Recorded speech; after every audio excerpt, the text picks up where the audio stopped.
কি হচ্ছে এটা? হ্যাঁ, জোরে বলো। মাছ ধরছো? কি হবে?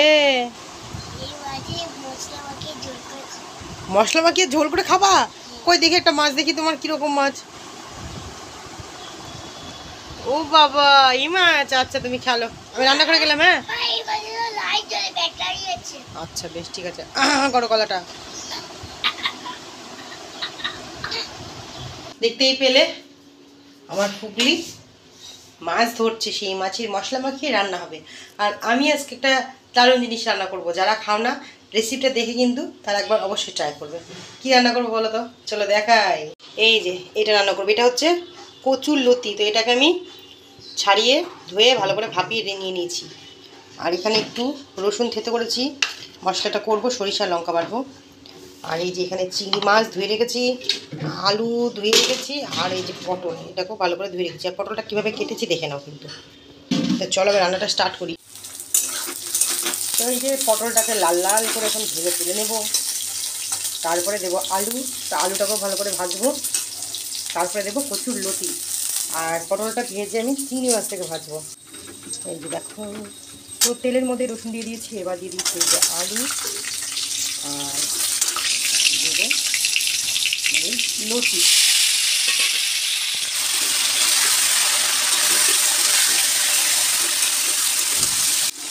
তো আমার ভাজা হয়ে গেছে খুব সুন্দরভাবে। এবার আমি এই যে পটলটা চিংড়িটা দিয়ে দিলাম। কি যে সুন্দর গন্ধ বেরিয়েছে।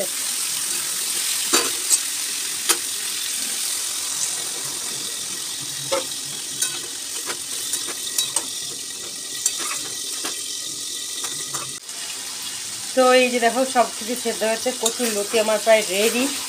আমি সামান্য একটু চিনি দিয়ে দিয়েছি যাতে সরিষাটাতে অ্যাসিড না হয়।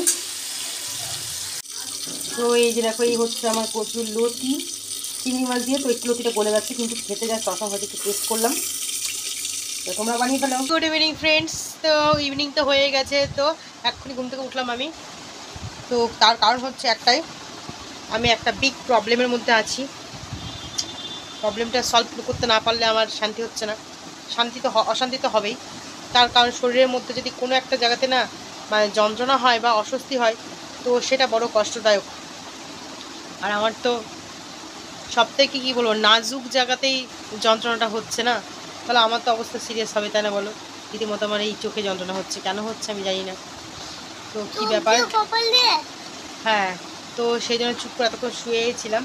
তারপরে একটু ফেসবুক না, ইউটিউবে একটু ভিডিও দেখছিলাম, মানে কিভাবে মনিটাইজ হয় চ্যানেল, এইসব আর কি ব্যাপারে একটু ভিডিওগুলো দেখছিলাম, একটু জ্ঞান অর্জন করছিলাম আর কি। কারণ ইউটিউবের ব্যাপারে, ইউটিউব বলে না, অনলাইন প্ল্যাটফর্মের ব্যাপারে আমার জ্ঞানটা খুবই সীমিত। তো এই ব্যাপারে জানতে তো ক্ষতি নেই, তাই না? তো একটু জানছিলাম ব্যাপারগুলো। তো তাকাইনি, জাস্ট ফোনটা চালিয়ে রেখে শুনছিলাম কথাগুলো, অনেক বিষয় জানতে পারলাম। তো ভাবছি এখন একটু চা খাই। সে একটার সময় ভাত খেয়েছি, এত কিছু খাইনি। তো ওই জন্য এতক্ষণে আমি উঠলাম, আর ফুগলি আমার খেলছে, ফুগলিকে একবার খাইয়ে দিয়েছি উঠে। তো খুব টেনশনে আছি, জানি না কী হবে আমার তো মানে চোখের ব্যাপারে না ডাক্তারের কাছে যেতেই ভয় লাগে, সত্যি বলছি। এত ভয় লাগে না, কি বলবো, গেলেই মনে হবে যেন এই কী বলবে তার ঠিক নাই। তো চোখটা ব্যথা কোনো মতে কমছে না, রীতিমতো যন্ত্রণা করছে। দেখি কালকে ভাবছি যাব, কি বলে ডাক্তারে, দেখি কী যে হবে জানি না। তো এখন আমি ফেস প্যাক তৈরি করছি, তো ফেস প্যাকটা মুখে লাগাবো তৈরি করে। তো চলো আমি দেখাই আমি কি কি দিয়ে ফেস প্যাক তৈরি করি। এটা আমি ইউটিউব ভিডিও দেখে শিখেছি, হ্যাপি উইথ মি ওই দিদিটার কাছ থেকে। অবশ্য ওইখানে ওই দিদিটার ফেস প্যাকটা অন্যরকমভাবে একটু তৈরি করেছিল, মানে দুটো স্টেপে করেছিল, কিন্তু আমি আমার নিজের সুবিধার্থে ওটাকে একটা স্টেপে করে দিয়েছি। কারণ অত ধৈর্য আমার নেই, আমার ভীষণই ধৈর্য কম। তো চলো দেখাই কী কী দিয়েছি আমি। তো এই যে দেখো, এইখানে আমি দিয়েছি হচ্ছে টক দই, মধু, অলিভ অয়েল, বেসন, আর চাল ডালের গুঁড়ো, আর হচ্ছে হলুদ গুঁড়ো দিয়েছি। আর কি দিলাম? হ্যাঁ, এই কটাই দিয়েছি। তো চলো এটাকে তৈরি করি।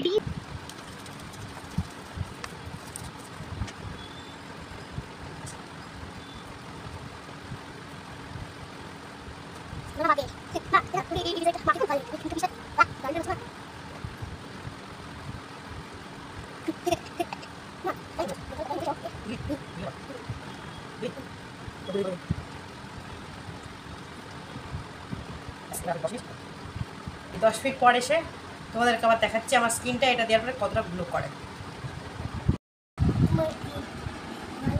তো এই যে দেখো মুখটা একদম একদম মানে কি বলবো, নিজেরই ভালো লাগে। আমার মুখের যে কন্ডিশন হয়েছিল এইটা ব্যবহার করার পরে আমার মুখটা অনেকটা ভালো আছে।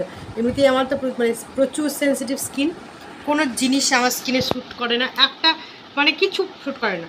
ক্যাটাফিলের ফেস ওয়াশ সেটা কিনা আমার মুখে শ্যুট করলো না, তাহলে ভাবো কীরকম বাজে স্কিন আমার। তো যাই হোক, এইটাকে দিয়ে এখন এটা মানে মুখে শ্যুট করেছে বলে এখন এটাই আমি দিই। তো তোমাদের যদি কারোর সমস্যা থাকে তোমরা কিন্তু এটা ইউজ করতে পারো, কোনো সাইড এফেক্ট নেই, ভীষণই সুন্দর একটা ফেস প্যাক। শুধু একটু কী যা খাটনি করে তৈরি করতে হয়, এটাই যা। তো আমি একবার তৈরি করে দিলাম 3-4 দিনের জন্য। তো নিয়ে চলে এসেছি সন্ধ্যাবেলা চা, যেটা না খেলে ঠিক ভালো লাগছে না। তো ফেস প্যাকটা তৈরি করার সময় চাটা বসিয়ে এসেছিলাম, চাটা হয়ে গেছে। তো চলো চাটা খাই।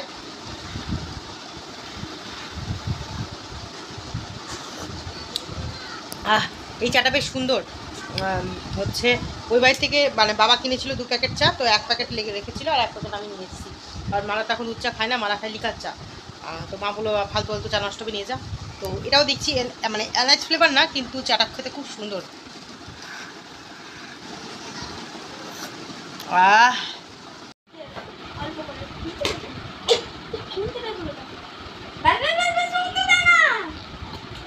এবার একটা একটা করে মাছ খেল সব কটা নাম ডি ও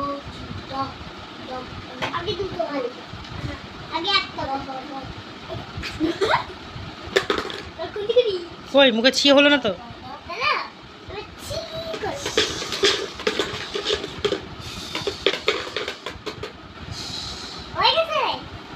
কি করছিস? এইবার এটাকে তুলে তুলে দিবি।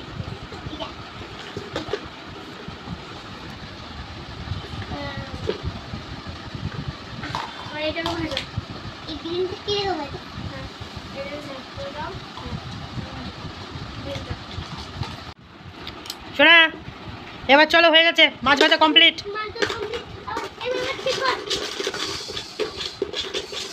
এবার চলো পড়তে হবে।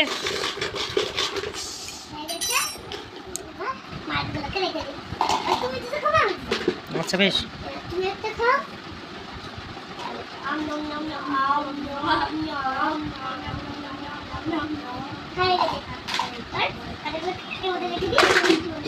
ব্যাস, ছিপ রেখে দাও, ছিপ। হ্যাঁ ছিপ ধরে, ছিপ দিয়ে তো মাছটা ধরলে না, ছিপ দিয়ে মাছ ধরা দেখি দাও একটু।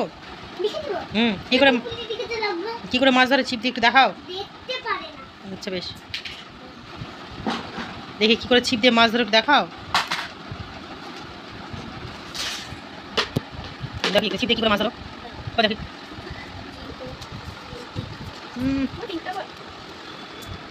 ঠিক করে ধরো।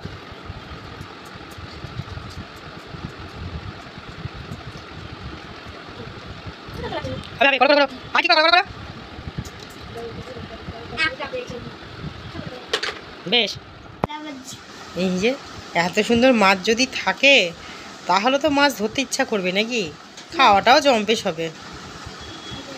সুন্দর হয়েছে। কারণ তুই বলি যে পুপুল মারবি আরশোলা, আরশোলা মারতে গেলে যাবে রে আরশোলাটা, কেন পারবি না?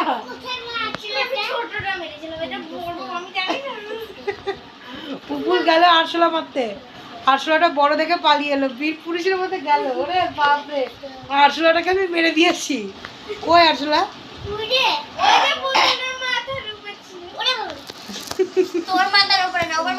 ওগো পাগলা, ওটা এটা কি, এটা কি তোমার রান্না করার হাঁড়ি নাকি? তাই এটা লবণ রাখার কৌটো, লবণ রাখবো, ওটা তুমি দাও ওকে। ওটা খাওয়ার জিনিস নাকি? তাই তো আজকে তো বাবু মেলায় গেছিলো, মেলার থেকে আমার জন্য এই ব্যাগটা নিয়ে এসেছে।